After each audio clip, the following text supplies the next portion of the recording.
हिंदुस्तान जिंदाबाद, हिंद की सेना जिंदाबाद, हिंद की सेना जिंदाबाद।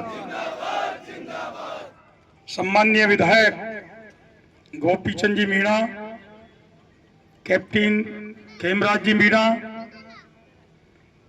सभापति नरेश जी, करण सिंह जी, शक्करगढ़ की प्रधान साहिबा, उपस्थित सभी पदाधिकारी और यहाँ उपस्थित सभी इस जाजपुर की वीर भूमि के मेरे भाइयों और बहनों, आज भाषण का दिन तो नहीं है। ये समय गोपी जी ने चुराया मेरे से। मेरा तो 11 बजे कार्यक्रम था इंडोली में, इसलिए मैं थोड़ी जल्दी कर रहा हूं, माफी चाहता हूं। लेकिन 2-3 काम की बात बताता हूं। हिंदुस्तान आज बहुत मजबूत हाथों में है। नरेंद्र मोदी, राजनाथ सिंह जी, अमित शाह जैसे लोगों के हाथों में हिंदुस्तान महफूज है। आपने देखा होगा जब पहलगाम में निर्दोष नागरिकों को जात पूछकर, धर्म पूछकर उनकी पत्नी, उनके बच्चों के सामने निर्ममता से मार दिया गया और कहा गया उन महिलाओं को जाकर मोदी को बता देना। मोदी ने तो उस बात को सुन लिया। 22 अप्रैल की ये घटना है। मोदी ने कहा जवाब मिलेगा, करारा जवाब मिलेगा, ऐसा जवाब मिलेगा जिसकी पाकिस्तान ने सोची नहीं, कल्पना नहीं की। 6-7 मई रात्रि को भारत के जांबाज जवानों ने अपने एयर डिफेंस सिस्टम से, उच्च तकनीक से पाकिस्तान के 9 आतंकवादी ठिकानों को नेस्ते नाबूद करके बर्बाद कर दिया, जिसमें सैकड़ों दुर्दांत आतंकवादी मारे गए।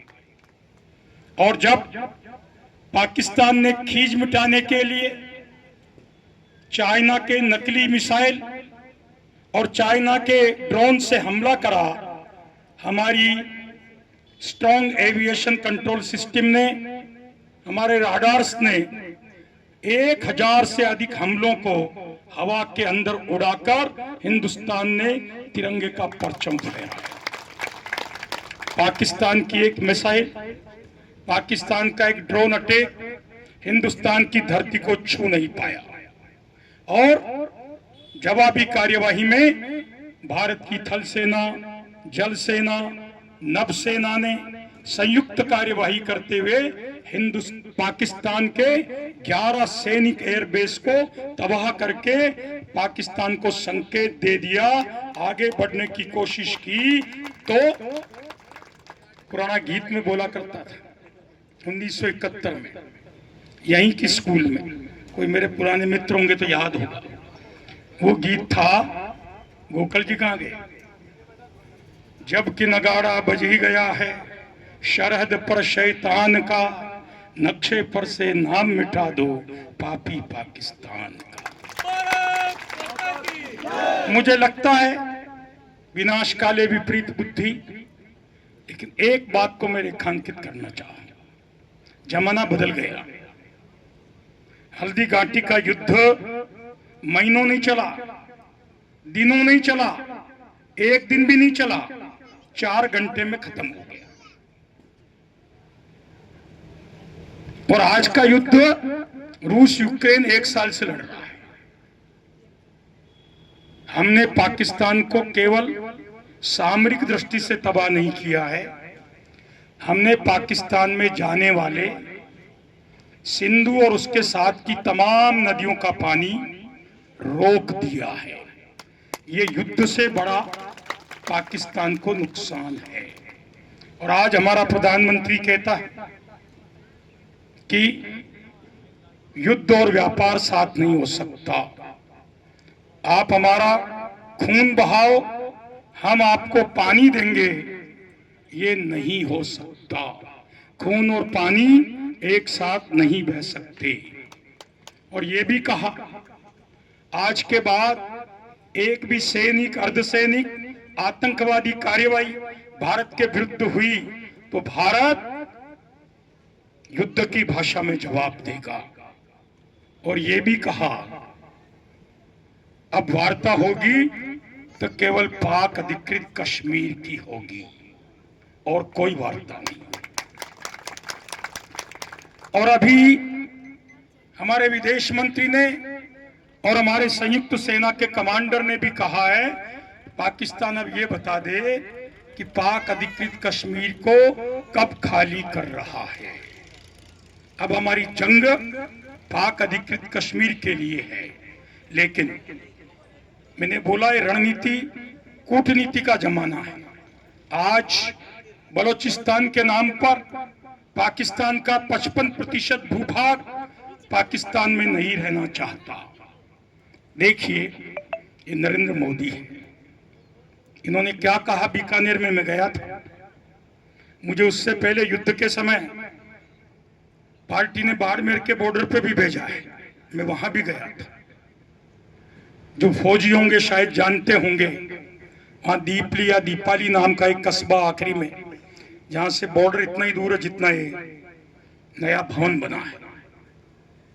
वहां के लोगों का हौसला इतना बुलंद था कि मैं उनको सैल्यूट करता हूं।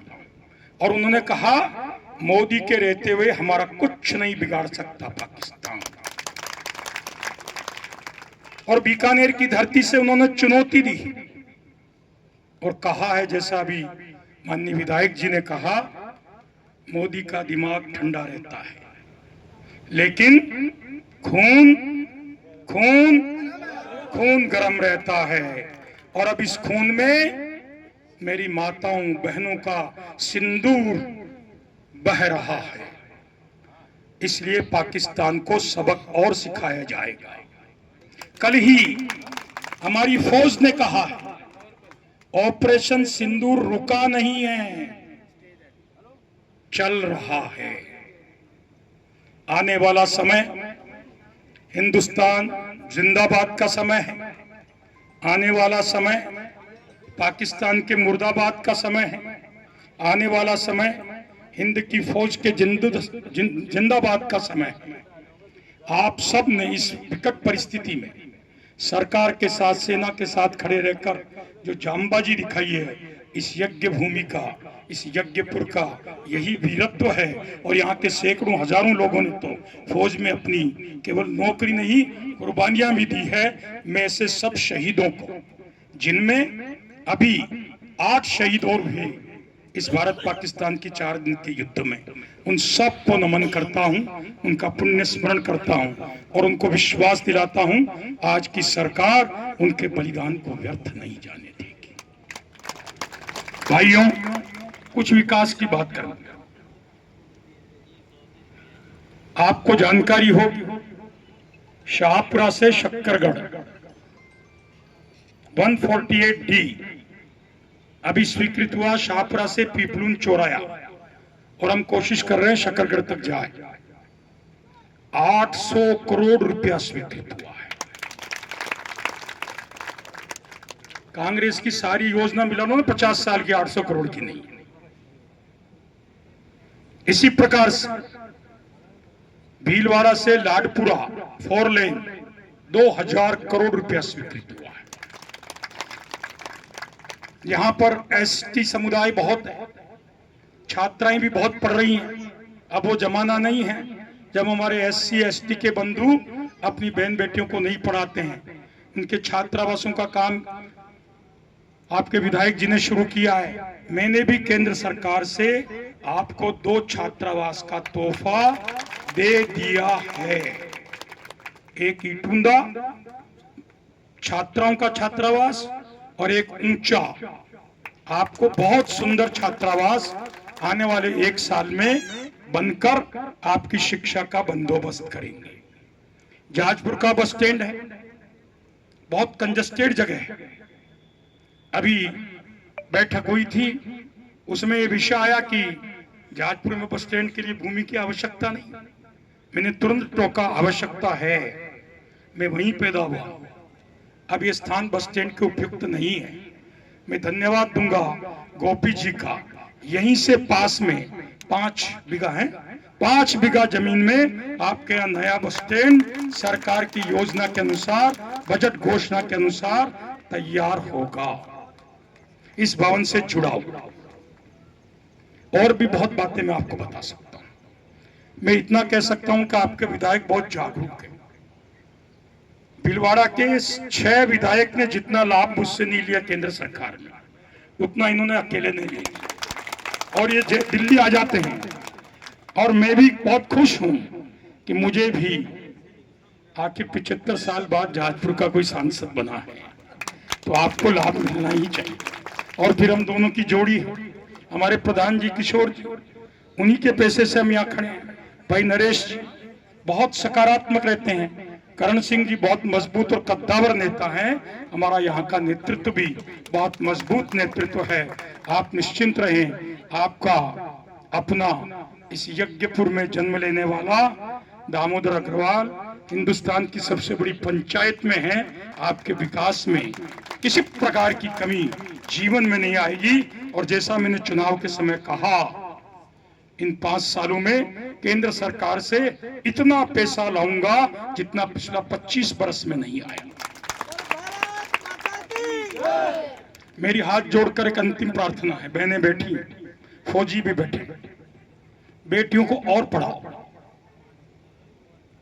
आज जब कोई मुझको मिलता है, मैं आईएएस हूं, तो मेरे समझ में आ जाता है कि वो सरवी माधोपुर का है, दौसा का है, या उस क्षेत्र का है। ये समझ में कब आएगा कि कोई आईएएस है मतलब वो जहाजपुर का है एक बैठे मेरे पास, मैं किसी को भूलता नहीं, लेकिन आईएएस पास आउट होकर, आईपीएस पास आउट होकर हमारे जहाजपुर के बच्चे आगे जाएं और उनको किसी प्रकार से अध्ययन में दिक्कत हो, कृपया निसंकोच संपर्क करें। हम उनको कभी भी आर्थिक असुविधा के कारण आईएएस आईपीएस बनने से रुकने नहीं देंगे। टारगेट रखो, हर गांव में से कोई आईएएस बने, आईपीएस बने। यही वो ताकत है जो जहाजपुर को समृद्ध बना सकती है। ये 12 पाल क्षेत्र है, सारा विस्तार इस तरफ होने के कारण हमारा पुराना जहाजपुर उजड़ गया। मैं गया था चुनाव के वक्त, मुझे कहा एक रास्ता बना दो बहुत बारीकी नागदी में, कहा नहीं कहा, मैंने कहा ऐसा रास्ता बनाएंगे जिसकी आपने कल्पना नहीं करी। और हमारे कहने से, गोपी जी के प्रयास से आपका जहाजपुर देवली तो मार्ग बन ही रहा है, उसके साथ आपके चावंडिया चौराहे से नौचौक तक 15 करोड़ की लागत में एक ऐसा 4 लेन ब्रिज बन रहा है कि 17 मीटर चौड़ा, यानी 60 फीट 55 से 60 4 लेन। और वो जो जहाजपुर का क्षेत्र है फिर से गुलजार होगा, आप लोगों की समस्याएं भी कम होंगी, जहाजपुर का भी विकास होगा। मैं हजारों बातें यहां गिना सकता हूं। आपने बाईपास निकाला, ये छोटा बाईपास है, छोटा बाईपास है। ये जो सारा क्षेत्र है, ये सब छाबड़िया हो, रावत भाटा हो, और कहां है शकरगढ़ चौराहे तक सरसब्ज होगा। जहां सड़क बनती है वहां विकास होता है। और मैं एक प्रयास और कर रहा हूं, जहाजपुर की विधानसभा में ट्रेन कहीं ना कहीं से जरूर आए, और इसीलिए मैंने सर्वोच्च प्राथमिकता नसीराबाद, केकड़ी, देवली, शक्करगढ़, जलिंद्री नई रेलवे लाइन को दिया है। आपके आशीर्वाद से रेलवे की पिंक बुक में आ गई है। कल ही मैंने दिल्ली में बैठकर सेक्रेटरी रेलवे को बुलाकर इस ट्रैक के लिए आगे बढ़ाने की बात कही है। क्या होगा ईश्वर जाने, लेकिन मेरा प्रयास रहेगा जहाजपुर जो 70-80 साल से रेल से अछूता है, उसको भी रेल सुविधा का लाभ प्राप्त हो। देवली जहाजपुर तो बन ही रहा है, जहाजपुर का बाईपास भी बन रहा है, बहुत सारी बातें हो रही। और आपने भी देखा होगा, पिछली बार आपने इनको विधायक बनाया, लेकिन सरकार हमारी नहीं थी। ताले की चाबी पहलवानों के हाथ में थी, तो उन्होंने अपना खजाना तो भर लिया, लेकिन विकास नहीं किया। उसकी सजा आपने दे दी। उन पहलवानों के आका ही धराशायी हो गए। न राजस्थान में सरकार है, न हिंदुस्तान में सरकार है, और आज नीचे से लेकर ऊपर तक, प्रधान से लेकर सभापति से लेकर एमएलए एमपी से लेकर राज्य सरकार से लेकर केंद्र सरकार तक कड़ी से कड़ी जुड़ी हुई है। मैं चाहता हूं ऐसे मौके बड़े मुश्किल से आते हैं, इसलिए गोपी जी और ताकत झोंक दो। जितना रुपया चाहोगे उतना देंगे, लेकिन केंद्र में कोई पैसे की कमी नहीं है। अशोक गहलोत की सरकार नहीं है जो कहा करती थी मेरी जेब फटी हुई। ये तो भजन लाल जी की सरकार है जो ये कहती है कि हमारे पास बहुत खजाना है। एक बात पर आपका ध्यान अभी भी नहीं जा रहा। पिछले बजट में कौन सी बेसिन है वो, माही और क्या नाम है, मेज न, और उसके आगे से एक कनाल, चूक रहे हैं, ब्रह्माणी भी हो सकती है, ये बांसवाड़ा डूंगरपुर के पास माही भी है, एक और है। दो नदियों से एक कैनाल का डीपीआर बन चुका है।